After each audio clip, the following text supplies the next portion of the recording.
Vamos todos a tu casa, a la casa de oración. Estamos en el hoyón, en Perecedón. Vas todos a alabarle, con alma y de corazón. Es tu pueblo aquí reunido, que quiere ver tu salvación. El derramar de tu espíritu, con tu presencia y unción. Un gran avivamiento que sacuda nuestra nación. Vamos todos, vamos todos.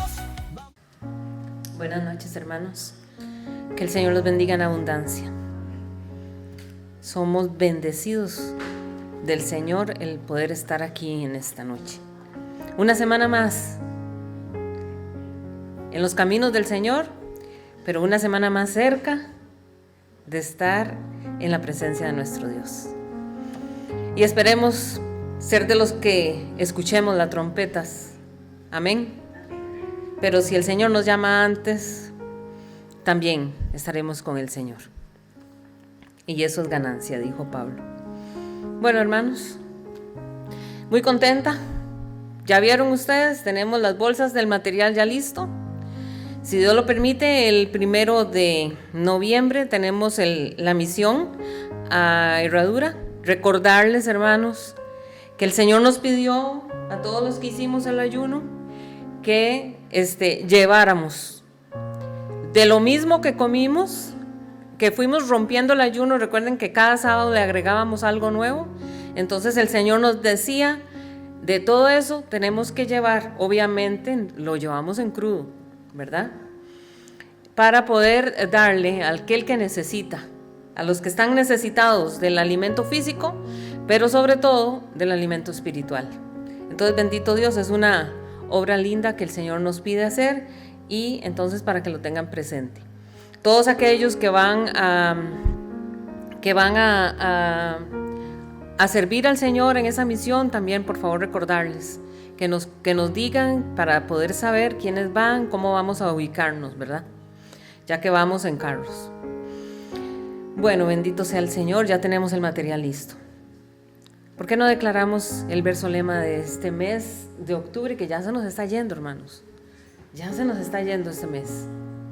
Dice la palabra del Señor: entonces dirá el hombre, ciertamente hay galardón para el justo, ciertamente hay Dios que juzga en la tierra. Hay galardón para los que sirven al Señor. Bendito sea el Señor. Bueno, entremos de lleno, hermanos. El tema que les traigo para esta noche, yo le puse como título: el Cristo que camina con su iglesia.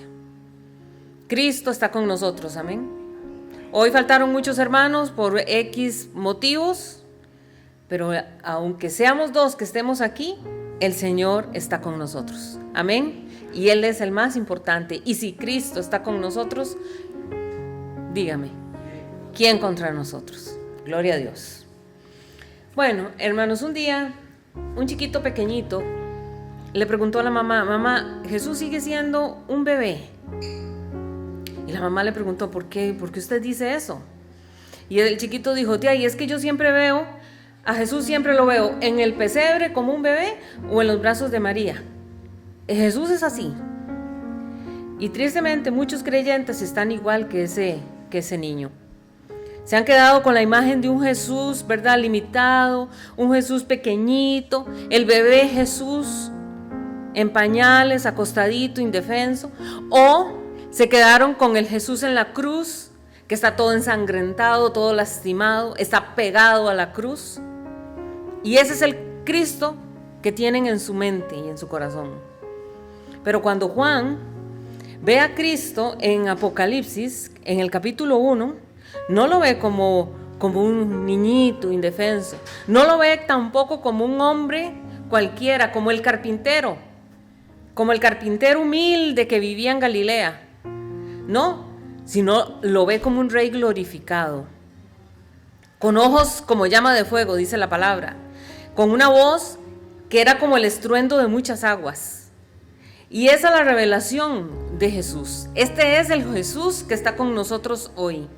El Jesús que está con nosotros aquí hoy, hermanos, deje de creer que es aquel que está todo lastimado, todo golpeado, todo maltratado. El Jesús que está aquí es un Cristo glorificado. Amén. Entonces, esa es la revelación que encontramos en el Apocalipsis. Y esta revelación no es para asustarnos a nosotros, sino más bien para que nuestros ojos se abran y podamos entender el poder y la majestad de Jesús, aquel que reina sobre todo y sobre todos. Ese es nuestro Dios, hermanos. Ese es nuestro Señor. Entonces vamos a ubicarnos, hermanos. Los invito para que vayan al Apocalipsis, capítulo 1. Y aquí vamos a encontrarnos al apóstol Juan. El apóstol Juan, que se ubica, él está en ese momento, cuando él escribe el libro del Apocalipsis, está en la isla de Patmos. Y estando en la isla de Patmos, de pronto se le aparece el Señor y comienza a hablarle. Y esto es de lo que vamos a hablar hoy, hermanos. Apocalipsis capítulo 1, súper fácil de encontrar, el último libro de la Biblia, verso 1. Dice la palabra del Señor: la revelación de Jesucristo que Dios le dio para manifestar a sus siervos las cosas que deben suceder pronto, y la declaró enviándola por medio de su ángel a su siervo Juan. Entonces, en este momento Juan, el apóstol Juan, ya era un viejito. Juan ya era un ancianito. Juan tenía aproximadamente 90 años de edad. Ya estaba mayorcito. Y estaba él en la isla de Patmos. ¿Por qué estaba ahí? ¿Él vivía ahí? No. Él estaba en la isla de Patmos porque había sido desterrado a ese lugar. Un anciano, pónganse a pensar, un anciano de 90 años, con esa edad tan avanzada, el emperador Domiciano fue el que lo envió como desterrado a esa isla, para que muriera ahí, deshecho, quítenlo, que no estorbe, que no hable más de sus tonterías. Entonces lo meten y lo tiran ahí en la isla de Patmos. La idea era que muriera en Patmos, pero déjenme decirle una cosa: Juan no muere en Patmos. ¿Sabían ustedes? Juan muere a los 96 años, y no en cautiverio, sino que después de que Domiciano desaparece de esta tierra, ponen a otro emperador nuevo y ese emperador le da la libertad. Entonces se cree que Juan estuvo en Patmos más o menos 2 años, de los 90 a los 92 podemos decir, estuvo allí en Patmos.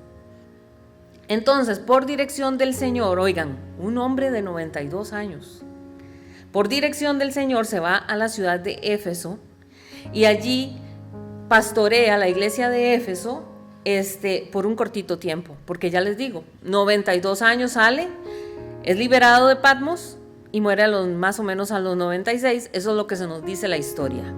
Esto usted no lo va a encontrar en la Biblia. En la Biblia se nos habla de la revelación que él tiene estando en la isla de Patmos. Entonces, es interesante, porque aquí hay que hacer un paréntesis. Juan, con 90 años, recibe la revelación más importante de las cosas que van a suceder, el Apocalipsis. Y otro señor, que ya lo hemos hablado, que tenía más o menos 70 años, el profeta Daniel, también de 70 años, ya siendo una persona para nuestros tiempos, una persona de tercera edad, en esa época recibe la revelación del capítulo 6 en adelante del libro de Daniel, que es también la revelación futura. Es decir, el complemento del Apocalipsis lo recibe el profeta Daniel a la edad de 70 años. Así que no importa, hermanos, ¿esto qué nos enseña? No importa la edad que usted tenga. No importa si usted conoció al Señor ya avanzado de edad y usted dirá, qué lástima que yo no conocía al Señor antes para haberle servido al Señor con mayor juventud, con más ganas con más energía. Pero no importa la edad que usted tenga, usted puede ser usado por el Señor grandemente. Amén. La edad no nos limita, hermanos.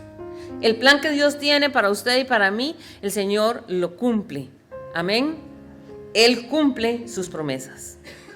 Y Juan está en la isla, ¿verdad? Una isla desterrado con 90 añitos. Y él decía, yo aquí seguro, aquí me voy.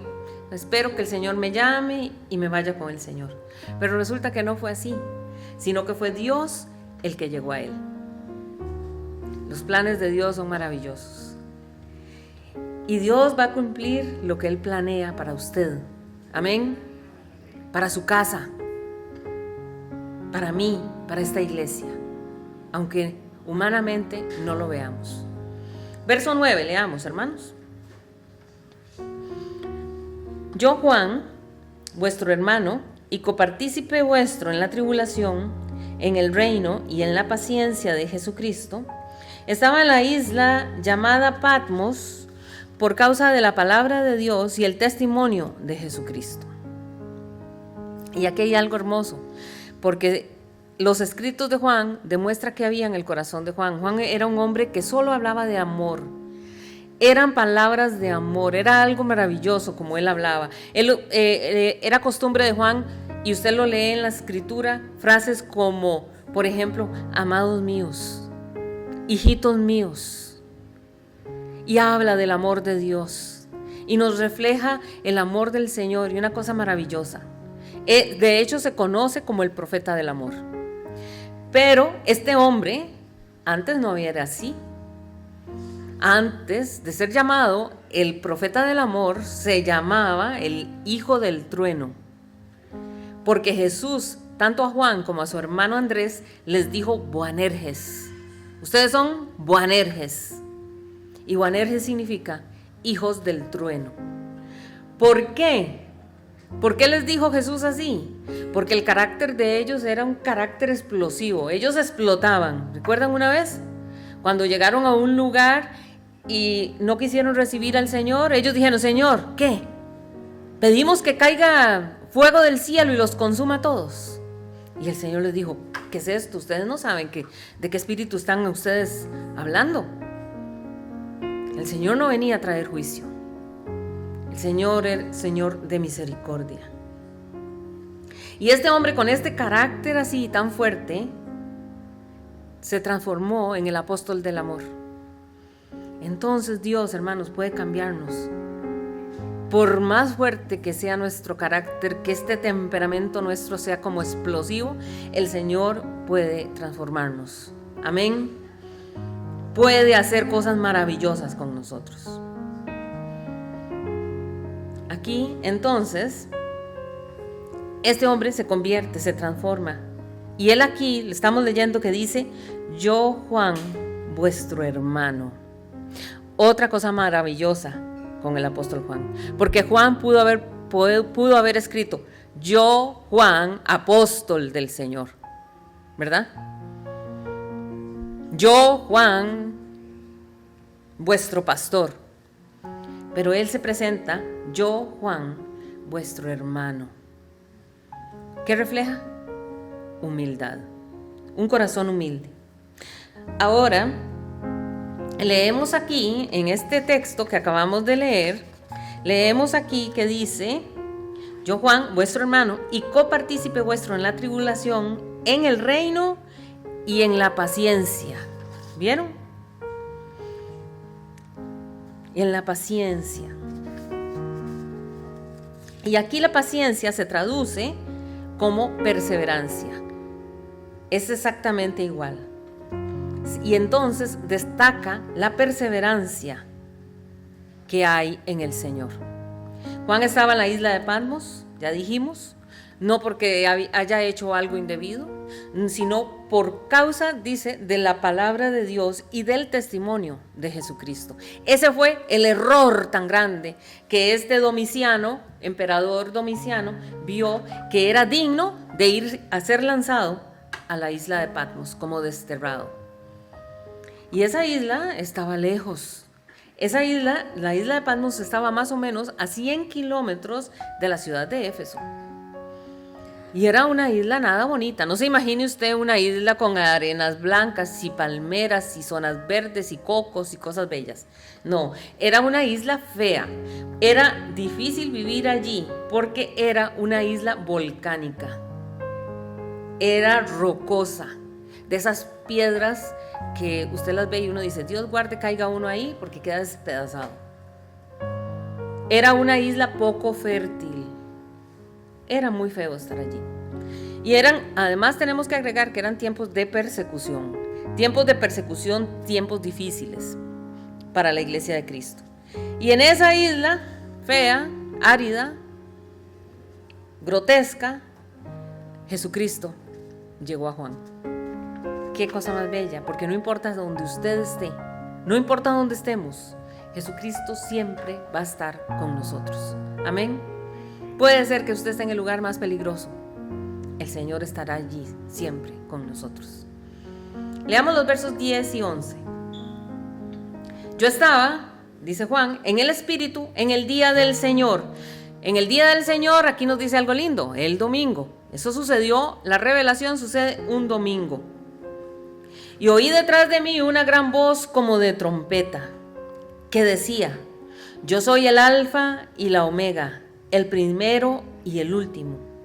Escribe en un libro lo que ves y envíalo a las 7 iglesias que están en Asia, a Éfeso, Esmirna, Pérgamo, Tiatira, Sardis, Filadelfia y Laodicea.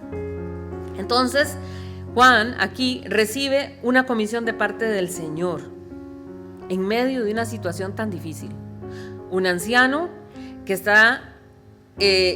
fue lanzado a una isla para quitarlo de la sociedad, para que ya no hablara más, y el Señor le dice, a pesar de que usted está viejito, a pesar de que usted está ahí, tengo una comisión para usted, cúmplala, y es, escriba a las iglesias.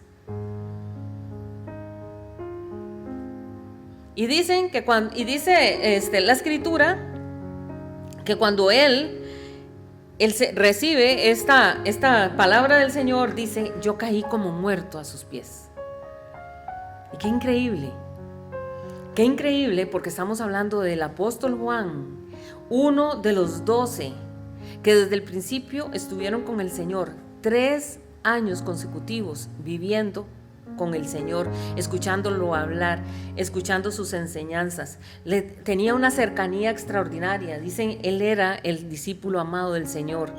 Juan era el que se atrevía a hacerle las preguntas que nadie se atrevía a hacerle al Señor. Los demás le decían, Juan, pregúntele esto y esto y esto.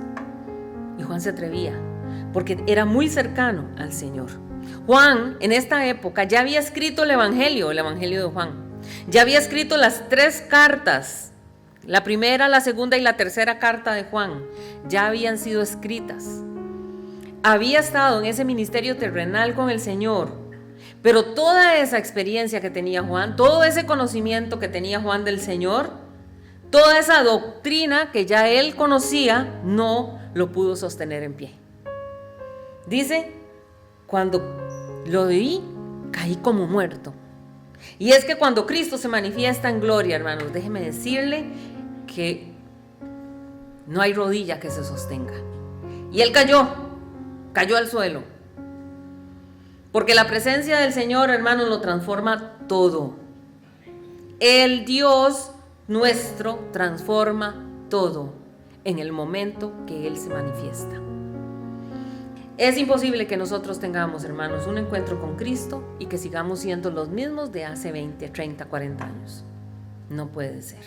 En Cristo hay transformación. Y si no hay cambio, hermanos, hay que revisarnos. Entonces el Señor comienza a revelarse y le da un mensaje acá a su iglesia. Y el Señor se le está revelando a Juan, pero también lo está comisionando. Así que leamos los versos 4 y 5, hermanos.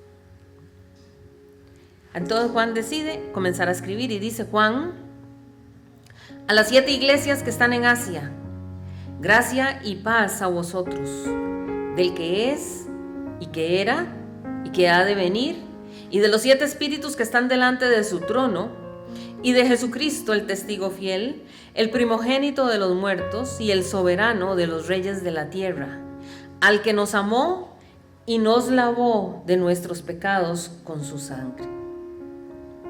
Aquí Dios le está diciendo a Juan, ¿a quién le debe de escribir ese mensaje? Dice, ¿a quién? ¿Para quién va dirigido? A las 7 iglesias.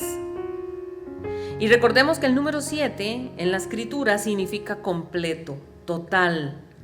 Y esto entonces nos está hablando de que este mensaje no era dirigido solo para 7 iglesias específicas, contadas, sino que lo que nos está diciendo es que este mensaje es para toda la iglesia. La iglesia que fue, la iglesia que es y la iglesia que será. Este mensaje es para nosotros también. Amén. Ahora, el Señor dice también quién está hablando.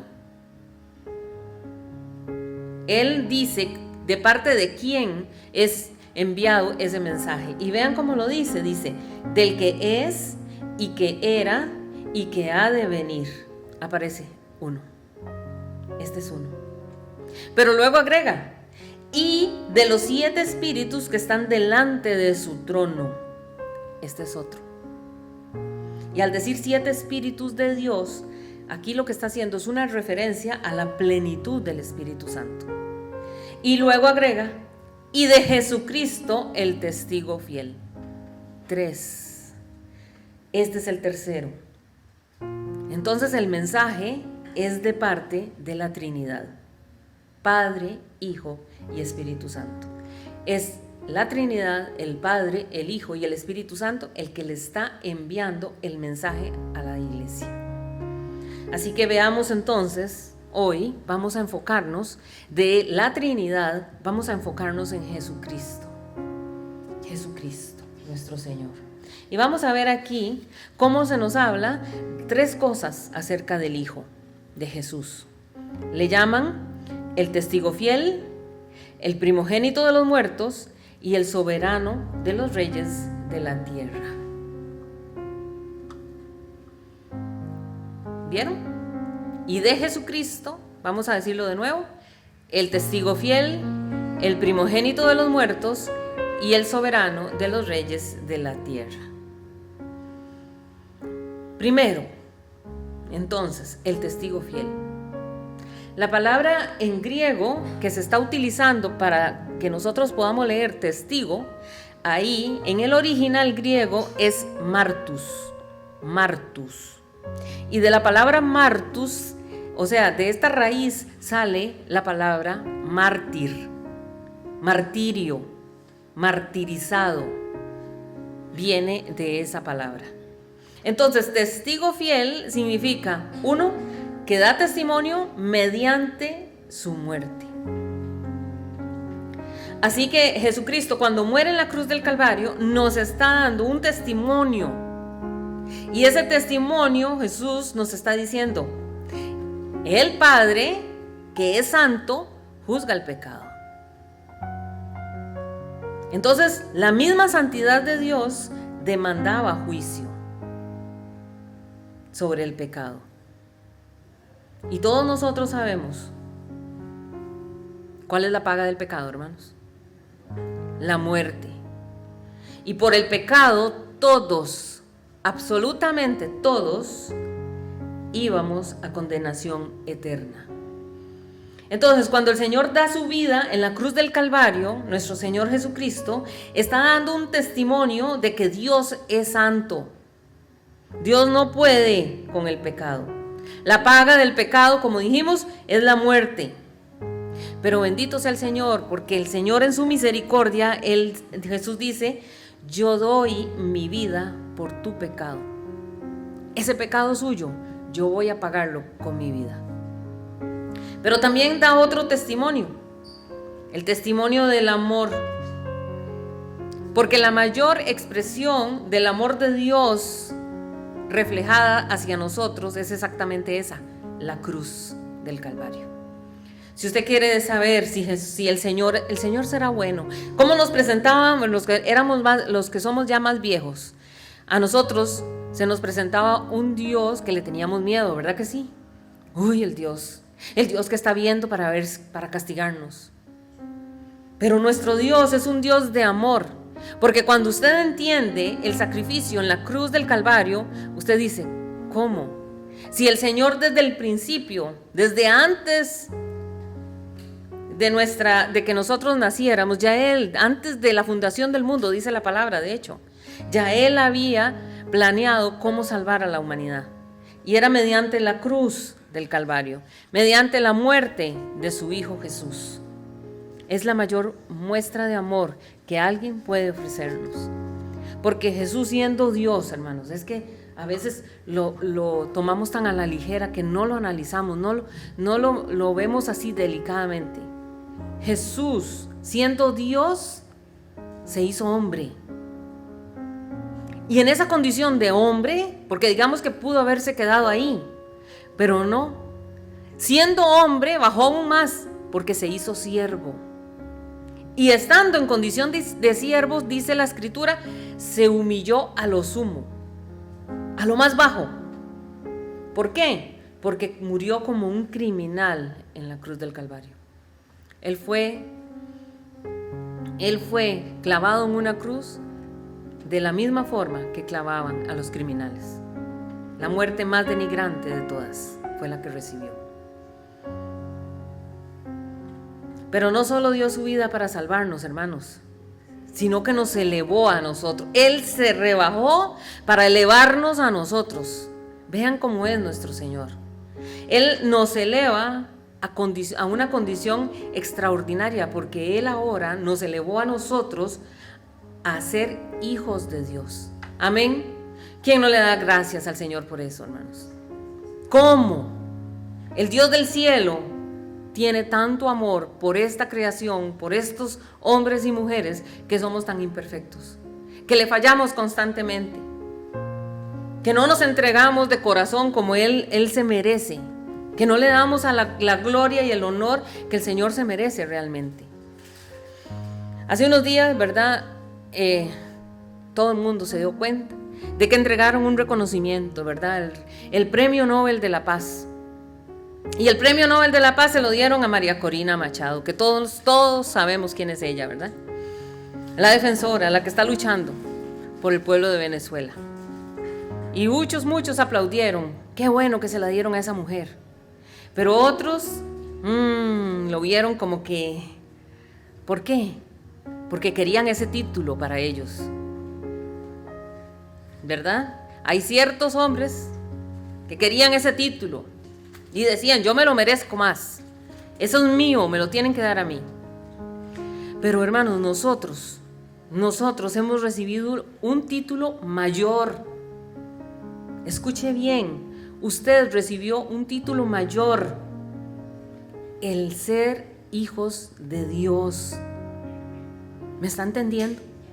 Es que usted no es un hombre, una mujer cualquiera. Usted es un hijo o una hija de Dios. Pero Dios no se queda ahí, sino que encima nos agrega algo más y nos dice que Él nos hace reyes y sacerdotes para Dios. Amén. Inmerecido, hermanos. Inmerecido, pero es tanto el amor que nuestro Padre tiene por nosotros que nos ha dado eso, ese privilegio, ese honor. Porque no solo nos perdonó, sino que nos elevó a esa condición. Ahora, finalmente da también testimonio con su muerte que el infierno es real. El infierno es real. Solo hay dos caminos, hermanos. Cuando partimos de esta tierra, cuando damos el último suspiro, nos vamos a encontrar en una eternidad. Y hay dos caminos nada más. No podemos seguir creyendo en las cosas que se nos dijeron, que es que habían tres. No, hermanos, hay dos. O cielo o infierno. Ya no hay ese estado intermedio en el que tal vez con la ayuda de los que quedaron en la tierra pueda que nos pasen. No, hermanos, eso no es así. La Escritura nos habla claramente, solo hay dos estados, solo hay dos caminos, cielo o infierno. Pero ¿qué es lo que pasa? ¿Qué es lo que está pasando últimamente? Pues últimamente solo quieren hablarnos de uno. Todo el mundo va para el cielo. ¿Usted lo ha escuchado eso? Murió alguien, ay, qué dicha, ya está descansando en paz. ¿Será verdad? ¿Será verdad eso? Hay que pensarlo. Porque ¿qué está sucediendo? Y tristemente, hay que decirlo, en los púlpitos está pasando. El problema es que está sucediendo desde arriba. En los púlpitos se está dejando de predicar del infierno porque a la gente no le gusta. Ay, es que la gente se asusta y se va y no vuelve a la iglesia. Mejor calladitos. Hablemos de cosas bonitas para que la gente esté contenta, para que la gente esté motivada. Pero la realidad es esta, hermanos. Hay un cielo que está esperando que los hijos de Dios lleguemos allí.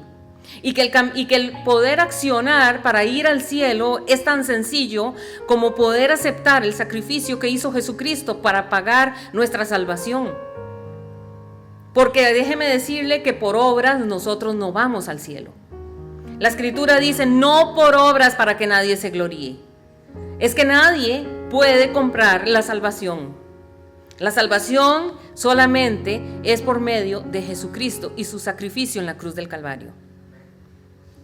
Entonces, dijeron, no vamos a hablar más del infierno, y comenzaron a hacerse eso como una regla. Y entonces ahora, cuando se inicia alguien a hablar de la verdad, que hay un infierno, que es terrible, ya a la gente no le gusta. ¿Por qué? Porque ya pasó eso. Y hay muchas sectas que eso es lo que ellos promueven. Sectas que usted conoce y otras que tal vez no.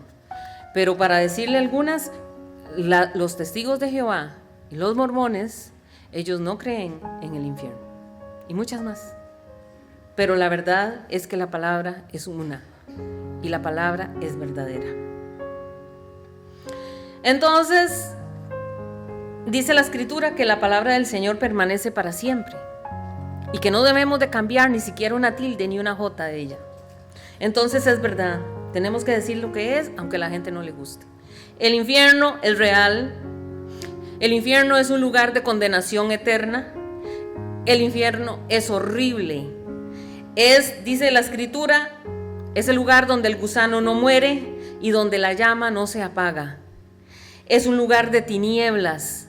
Es un lugar, dice la palabra de Dios, donde se da el lloro y el crujir de dientes. Es un tormento permanente. Y para eso fue que murió nuestro Señor Jesucristo, para librarnos de la condenación eterna. Bendito sea nuestro Señor. Amén. Y que estemos en el camino del Señor, escuchando de su palabra. Hermanos, déjenme decirle que es por su gracia y es por su misericordia que hoy estamos aquí. Jesús es testigo fiel, dice la palabra. ¿Por qué es testigo fiel? Porque Él es verdadero. Y lo que Él dice es real. En Él no hay engaño. Y Jesús fue uno de los que más habló acerca del infierno, de ese lugar tan horrible.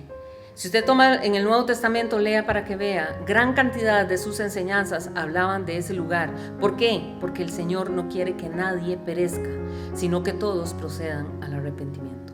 El infierno no fue hecho para nosotros, hermanos. El infierno fue creado por Dios para el diablo y sus ángeles. Pero nosotros, por nuestra rebeldía, es que espero en el Señor, ya nosotros no, porque hemos sido lavados por la sangre de Jesús.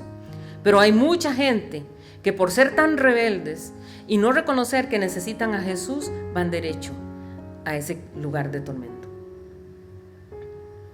Ahora, la palabra primogénito, porque dice que Él es el primogénito de los muertos.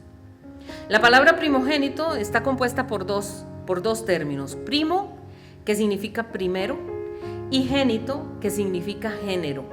O sea, no hay otro como Jesús.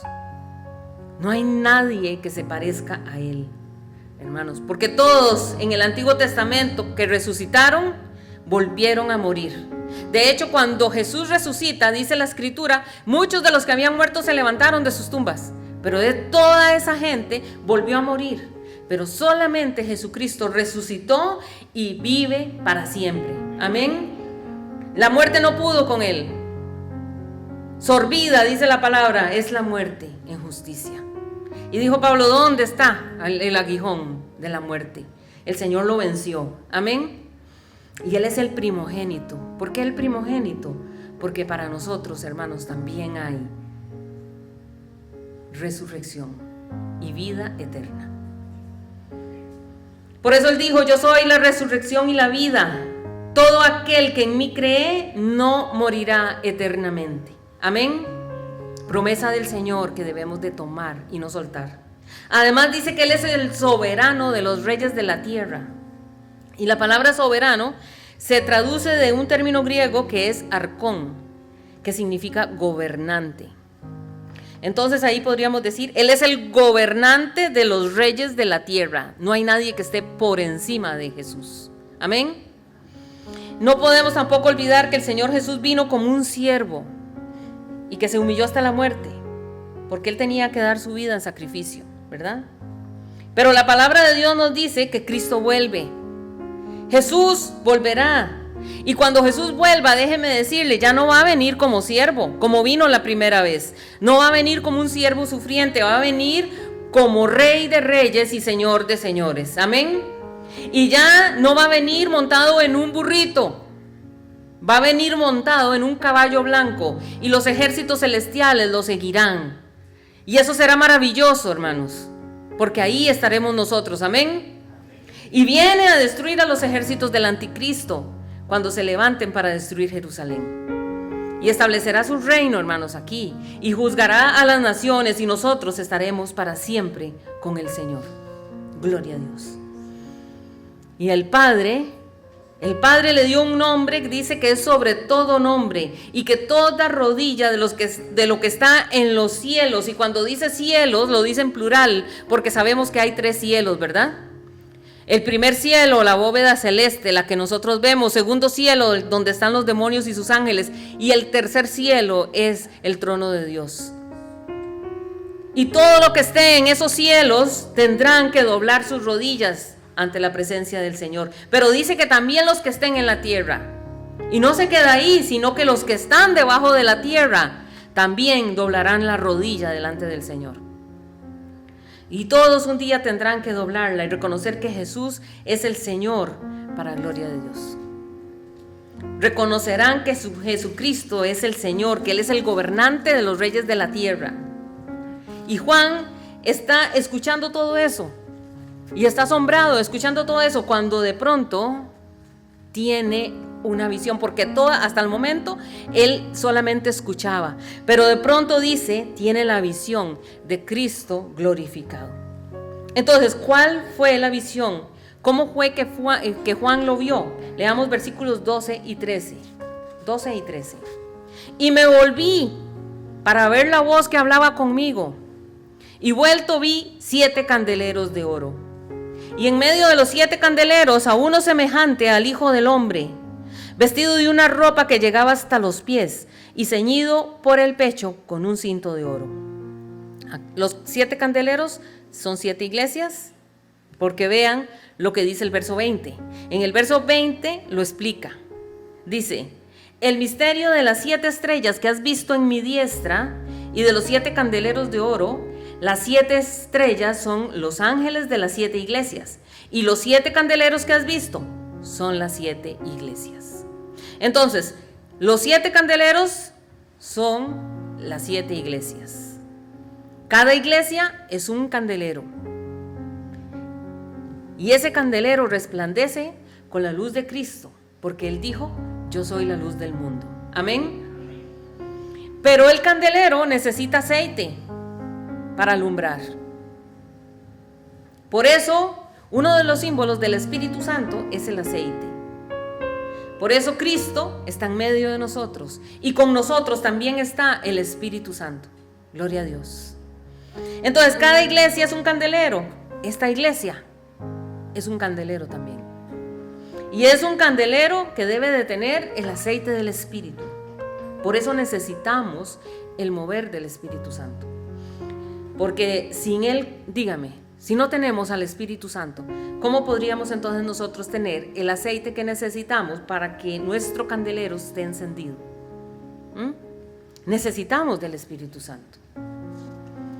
Y entonces es muy peligroso una teoría que se da, que se conoce como la teoría de la cesación, no de la sensación, la teoría de la cesación. Y esa teoría dice que el Espíritu Santo ya no se manifiesta. Y muy probablemente usted conoce gente que le diga eso. ¿Cómo en esa iglesia habla? ¡Qué mentira! ¿Cómo que el Espíritu Santo habla ahí? No, eso era para el tiempo de antes. ¿Cómo que usted espera milagros? Eso era para el tiempo de los apóstoles. Esa es la teoría de la cesación. Dice, ya no hay milagros, ya no hay manifestación del Espíritu, ya no hay ministerios del Espíritu, ya no hay lenguas, ya no hay profecía, ya no hay sanidades, ya no hay nada. Y eso es un peligro, hermanos, porque nosotros creemos que Dios es el mismo ayer, hoy y por los siglos. Y el mismo Espíritu que se manifestó ayer, se manifiesta hoy y se manifestará por siempre. Porque Él es el aceite que mantiene encendida ese candelero que es la iglesia. Amén. Entonces, si la iglesia no creyera en el mover del Espíritu Santo, ¿de dónde tomamos nosotros el aceite para que brille el candelero? Necesitamos a Cristo y necesitamos también al Espíritu Santo para que su luz brille en esta casa, y no solo en esta casa, sino que brille en cada corazón. ¿Por qué? Porque somos templo del Espíritu Santo. Usted es templo del Espíritu Santo. Y yo sé que usted quiere que la luz del Espíritu Santo también brille en su casa, en su familia, con sus hijos, porque todos necesitamos que la luz de Cristo resplandezca. Cuando Jesús resplandece, las tinieblas retroceden, hermanos. Y donde hay luz no puede haber tinieblas. Y donde está Cristo, los demonios tienen que huir. Amén. Ahora en el verso 13 dice, vestido de una ropa que llegaba hasta los pies y ceñido por el pecho con un cinto de oro. Ese es nuestro Señor. Y esa dice aquí, vestido de una ropa. Esa palabra, ropa, en griego es poderes. Así como lo oye. Ropa aquí es poderes. Entonces podemos decir así, vestía una poderes que llegaba hasta los pies. Y ese vestido es una referencia a una autoridad judicial. Cuando se habla de ese vestido, lo que nos está diciendo es que Jesús es juez. Es juez. ¿Usted ha visto las batas que usan los jueces? Y dice que tenía un cinto de oro en su pecho. Y también, cuando se nombra un presidente en una nación o un rey, usted no ha visto que lo primero que hacen, cuando ya lo van a nombrar y darle todo el honor, le ponen una banda presidencial, ¿verdad? Y en el instante en que le ponen esa banda, en ese instante él ya ahora sí comienza a gobernar la nación.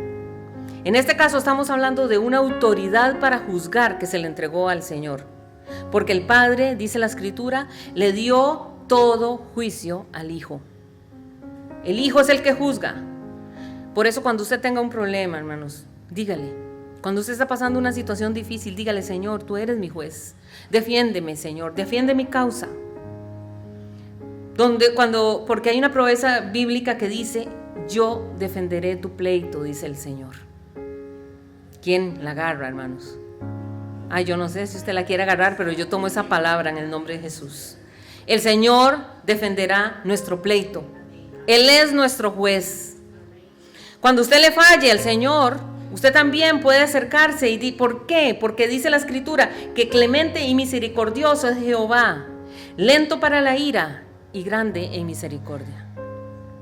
Por eso la poderes o túnica también la llevaba el sumo sacerdote. Yo quiero que usted entienda eso. El sumo sacerdote también tenía una poderes. Y él tenía esa túnica porque el sumo sacerdote es intercesor. Es el que ruega por los demás. Y Jesucristo, hermanos, es nuestro sumo sacerdote.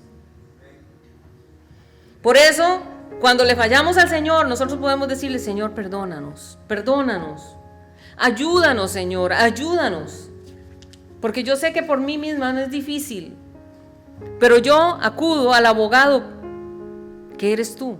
Porque la palabra dice, abogado tenemos para con el Padre, a Jesucristo el justo. Versículo 14. Dice, su cabeza y sus cabellos eran blancos como blanca lana, como nieve, sus ojos como llama de fuego. El color blanco dice que su cabeza y su pelo era blanco. Estamos hablando de cómo es el Señor Jesús. ¿Ustedes ya lo van imaginando? El color blanco nos habla de santidad, nuestro Dios es santo. Pero también dice que sus ojos eran de fuego. Los ojos de Jesús son ojos de fuego, de llama de fuego. Y esto nos recuerda que no hay nada que se escape a la mirada del Señor. El Señor lo sabe todo, lo ve todo. Y que Dios nos ayude para que cuando oremos y hablemos con el Señor seamos sinceros, seamos honestos y expongamos lo que hemos hecho. Pidámosle el perdón al Señor y no escondemos nada, porque con el Señor no podemos esconderle absolutamente nada. Porque cuando estamos delante del Señor todo queda descubierto con esos ojos de fuego.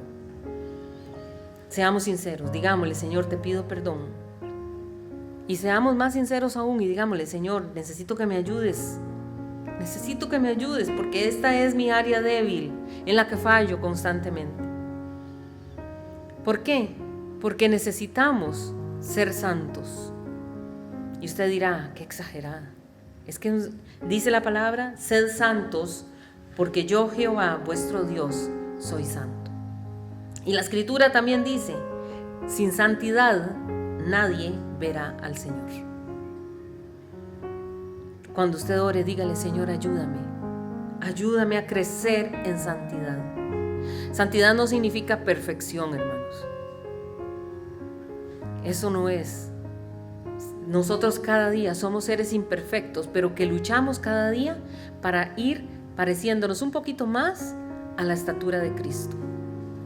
Dígaselo sin temor: ayúdame, Señor, yo quiero crecer en santidad. Versículo 15: y sus pies semejantes al bronce bruñido, refulgente como en un horno, y su voz como estruendo de muchas aguas. ¿Usted le daría miedo encontrarse con el Señor, de esta clase de Señor que estamos hablando? Sus pies como bronce bruñido. Al decir bruñido, es que ya pasó, ese bronce ya pasó por el fuego, o sea, es un bronce puro, limpio, perfecto. Y en la Biblia el bronce representa el juicio. ¿Por qué? Porque esto nos recuerda al altar de bronce que estaba en el templo. Y en ese altar es donde se sacrificaba el cordero. Y el cordero derramaba su sangre para redención del pueblo. ¿Se acuerdan? Nos recuerda que Jesucristo llevó el juicio que era para nosotros. Es que todos merecíamos la condenación eterna. Pero todo ese pecado recayó sobre Cristo. Y Él nos limpió. Por eso los pies de Cristo son como bronce bruñido, bronce refinado. Eso representa su santidad absoluta, pureza, firmeza también para juzgar el mal. Y refulgente como un horno, dice. Y esa frase aquí lo que nos está diciendo es resplandor y pureza. Cristo no es solo justo, sino que su justicia ha sido probada y perfeccionada. Amén. Así los pies ardientes del Señor revelan también que su juicio es ardiente, hermanos. Perfecto, un juicio santo, sin error. ¿Por qué? Porque nuestro Dios no es imparcial. Él es totalmente justo. Totalmente justo. Y dice como un horno, dice refulgente como un horno. ¿Por qué? Porque el fuego del horno simboliza la prueba. Cuando usted vea horno, es prueba. Y la purificación también. ¿Cómo se refina el oro? Por medio del horno. Y es que el Señor Jesucristo fue probado muchísimas veces. Piensa en la vida de nuestro Señor aquí en la tierra. Constantemente probado. Constantemente probado. Pero lo más hermoso, déjeme decirle, es que nuestro Señor Jesucristo sí fue probado, pero también fue aprobado. Amén. Nuestro Dios es maravilloso porque usted puede estar siendo probado, pero si usted camina con Dios, usted puede estar pasando por la prueba, el horno, metido ahí en el horno, pero si usted camina con el Señor, si usted vive con el temor de Dios, si usted confía en el Señor no dejará que ese fuego lo queme. Amén. Hay una promesa, hermanos. Aunque pases por las aguas, no te ahogarás. Y aunque pases por el fuego, no te quemarás. ¿Aún recuerdan? Un día habían 3 jovencitos de los que hablamos un día de estos: Ananías, Misael y Azarías. Y ellos fueron lanzados a un horno de fuego ardiente por ser fieles a Dios. Y dice la escritura que cuando el rey se asomó para ver si ya estaban solamente huesillos, ¿verdad? O si ya se habían totalmente desaparecido, dice que cuando él se asoma, se queda preguntando: oigan, ¿a cuántos fue que lanzaron? Y le dicen: a 3. Y pero ¿cómo? Si yo veo que hay 4. Hay 4 hombres caminando entre las llamas. Y él dice, y el aspecto del cuarto es semejante a un Dios. Cristo estaba con ellos, hermanos. Cristo estaba con ellos, y cuando los sacaron, dice la escritura, los habían lanzado atados con cuerdas. Y dice que cuando los sacaron de ahí, porque cómo era posible, era un milagro, en medio de las llamas y ellos paseándose entre las llamas. Lo sacan de ahí y dice, lo único que se había desaparecido eran las cuerdas. Y dice que ni siquiera la ropa olía a humo. Estaban en perfecto estado. ¿Por qué? Porque si Cristo está con nosotros, el fuego no nos quemará. Amén. El fuego de la prueba no nos va a golpear. Porque la escritura dice, no te dejaré ni te desampararé. Y la escritura también dice que su voz era como un estruendo de muchas aguas. Esta comparación podemos imaginar como cuando uno está a la par de una gran catarata. ¿Le ha pasado a usted? O cuando uno está en el mar y el mar está así bien revoltoso, que el sonido es tan grande, ¿verdad? Con una catarata bien grande, uno no puede hablar, no se escucha. Puede estar usted cerca de otra persona y el sonido es tan fuerte que uno no puede escuchar. También, entonces, esto lo que nos está hablando es que la voz del Señor es majestuosa.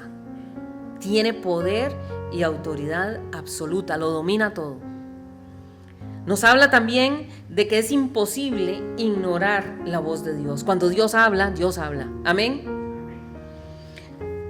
Así como nadie puede dejar de oír una cascada de esas, es imposible. Es imposible. Cuando Dios toma el control y quiere hablarnos, sobrepasa cualquier cosa. En contraste con Jesús, ¿verdad? Manso, humilde, del Evangelio. Este Jesús que estamos viendo ahora, entonces, es un Cristo glorificado, un Cristo soberano, un Cristo juez, un Dios que tiene palabra de autoridad, y no solo autoridad sobre la tierra, sino sobre la humanidad, sobre el universo completo. Ya no es el siervo sufriente, ahora es el juez que viene a tomar dominio de todo. Y al hablar de los pies, los pies son símbolos de dirección y de dominio, ¿verdad? Entonces Cristo con pies de bronce camina con autoridad entre las iglesias y aplasta toda la oposición del mal, porque el Salmo 110:1 dice: Jehová dijo a mi Señor, siéntate a mi diestra hasta que ponga a tus enemigos por estrado de tus pies. Es que los demonios se quedarán bajo los pies del Señor. Y en un sentido espiritual, estos pies pisan todo lo que es impuro, todo lo que es sucio, y lo va purificando por donde pasa. Y esos mismos pies son los que sostienen, Cristo, parado firme, sostiene a su pueblo en medio de la prueba. Pero también dice muchas aguas, ¿verdad? Dice que era como estruendo de muchas aguas. Y es que eso nos habla de que es majestuosa la voz de Dios. En el Antiguo Testamento la voz de Dios se describe más o menos así, porque Ezequiel dijo que la voz de Dios era como el ruido de muchas aguas y que la tierra resplandecía con su gloria. Y en el Salmo 29 dice: voz de Jehová sobre las aguas, truena el Dios de gloria. Entonces la voz de Dios es como un sonido muy fuerte, como de aguas, como de truenos, como de rayos. ¿Qué representa eso? La majestuosidad de nuestro Dios. Cristo tiene autoridad divina y no es solamente una voz humana.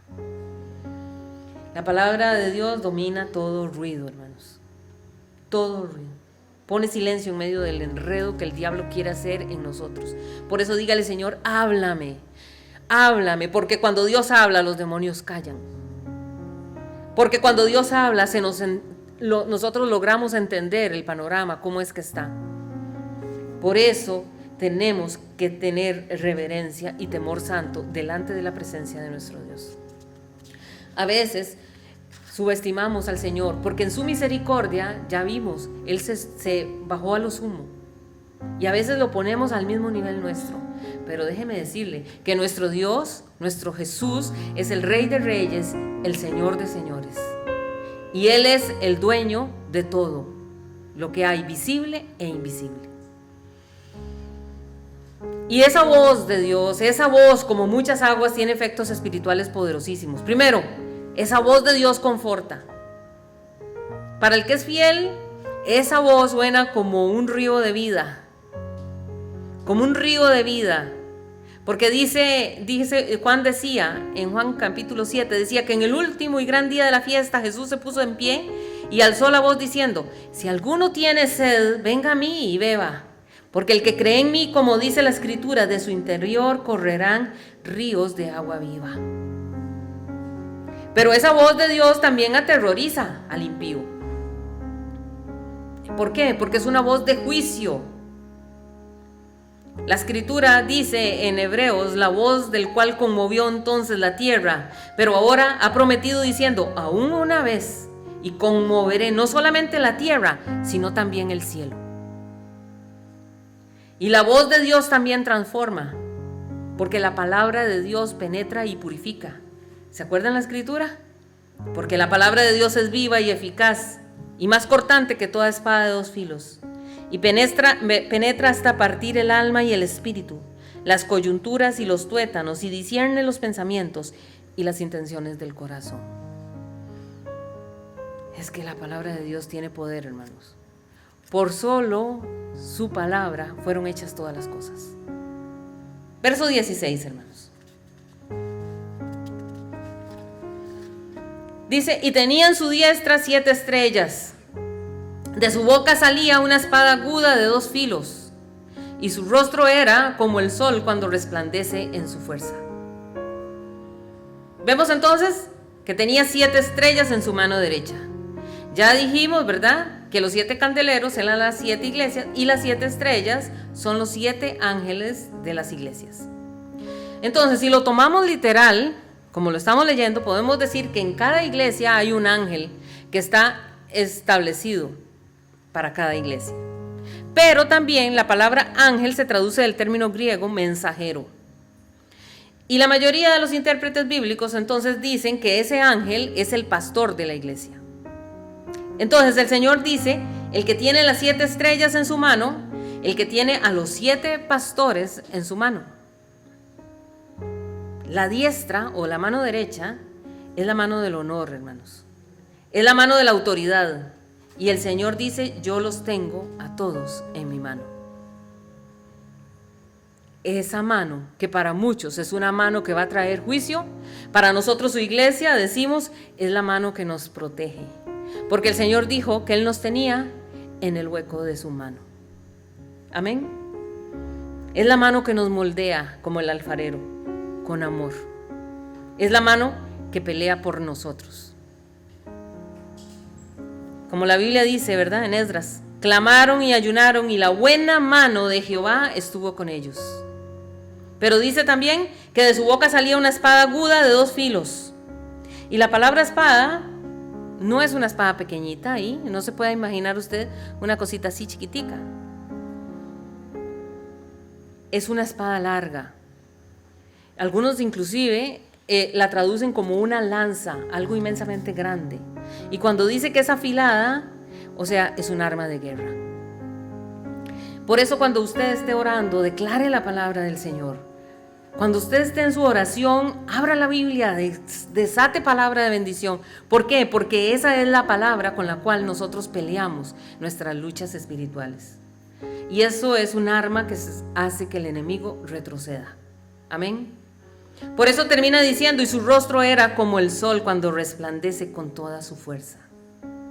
Así que no estamos hablando de una luz natural, sino que estamos hablando de la luz de Dios, esa luz que resplandece, que nos muestra el camino a seguir. ¿Qué pasa cuando nosotros no buscamos la luz de Dios para tomar las decisiones? Tenemos pérdidas, hermanos, tenemos dolores, sufrimientos. ¿Por qué? Porque es la luz de Cristo la que ilumina el camino para tomar las buenas decisiones. Versículos 17 y 18, ya voy terminando.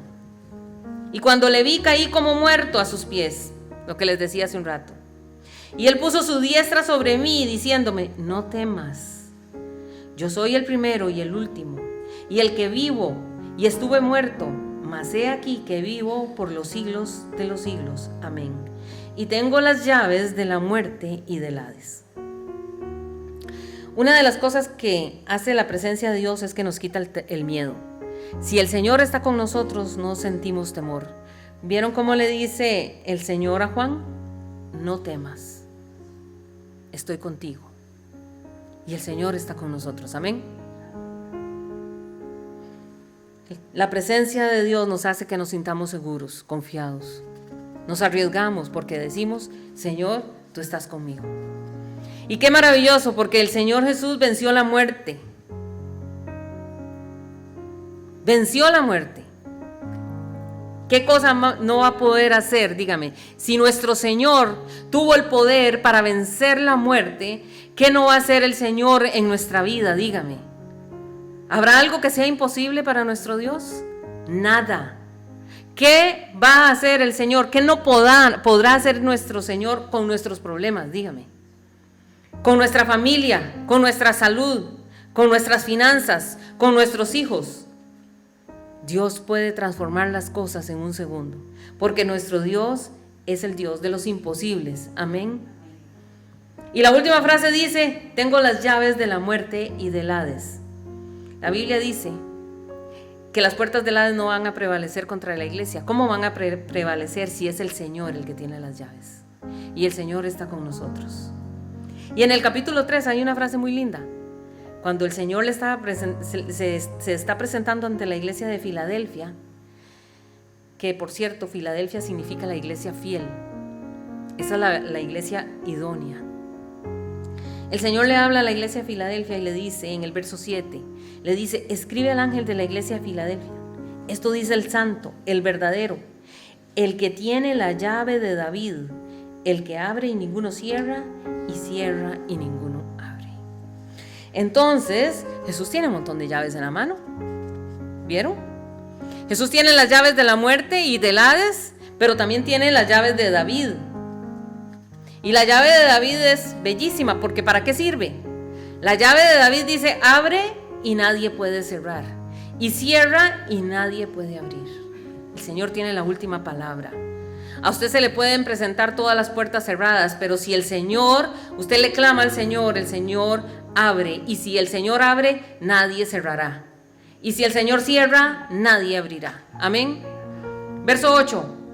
Yo conozco tus obras, he aquí he puesto delante de ti una puerta abierta, la cual nadie puede cerrar, porque aunque tienes poca fuerza, has guardado mi palabra y no has negado mi nombre. El Señor tiene para nosotros una puerta abierta. Amén. Y a veces en la crisis uno dice: ay, si yo tuviera alguien que me ayudara, ay, ¿cómo haría yo? Qué lindo fuera que me apareciera una palanca, alguien que me ayude, tal vez del gobierno, no sé, que me ayude en el área en el que yo estoy.